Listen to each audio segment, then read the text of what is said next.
कमी वेळामध्ये कमीत कमी द्रव्यामध्ये इफेक्टिव्ह धूप आपल्याला क्रिएट करण्याचा आपला उद्देश आहे. जनरली आपल्याला कुठली दशमूळ भरायची जास्त तेवढी होईल आणि इथपर्यंत भरायची तो तोंडापर्यंतची. ओके, एक 2 मिनिटांमध्ये याचा धूप यायला सुरुवात होते. बघा काय काय चाललंय खालचं रोज. हा धूप हवे वरती उठतोय असा, बरोबर आहे. तर ही जर गन ह्याला लावली तर गननं काय होतं, हा धूप पाहिजे तिथं पाणी कसं पडतं खाली धूप खाली पडतं.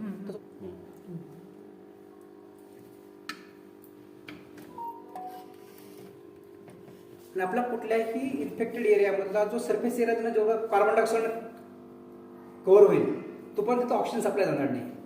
कुठल्याही सजीवाला ऑक्सिजन सप्लाय जर नाही मिळाला जिवंत राहू शकत नाही. त्यामुळं सायंटिफिकली हे वर्क करते आणि याचा इम्पॅक्ट असा मिळतो आपल्याला. काय होते गरम होते ह्यात काय नका होते. बरं, थोडं हात येतं असं. अजून तिकडे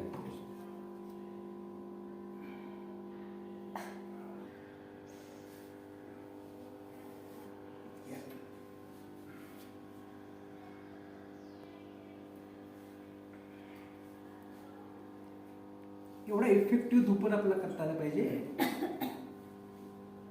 कानात नाकामध्ये हा पूर्ण एंटर करत असतो, बोलता प्रयत्न करायचा. आता आपण आपलं लोकल धूपन जे आपण करतो कुठलं स्थानिक धूपन असेल तर केश धूपन, किरण धूपन, धूपन कुठलं असेल तर 2 ते 3 मिनिटापर्यंत पाईप फक्त आपला ओपन क्लोज करायचा. त्यानं थोडंसं त्याला ओपन करून ठेवायचं, कारण हा गरमीनं पाईप मेल्ट होऊ शकतो. थोडंसं थोडं थंड झाला की परत त्याला बंद करा.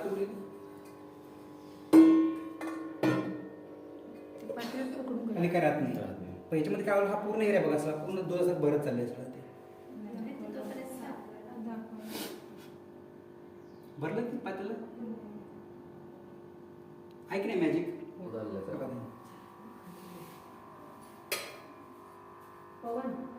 प्रोसेस संपली. त्याला चालू ठेवायचे. चालू कंडिशनमध्ये त्या स्टिकने ह्याचे ॲश जो आहे मधली थोडी त्याला लूज करायची. त्याला फक्त पलटी करा. पलटी करताना एखादा मडक्याचं भांडं असेल, सिरॅमिकचं भांडं असेल किंवा स्टीलचं घ्या, त्याला पलटी करा. पूर्ण त्याला हवा 2-3 तास थोडंसं क्लीन करा. क्लीन करायचं साईड करून ठेवा. त्यानंतर सप्लाय बंद करायचं.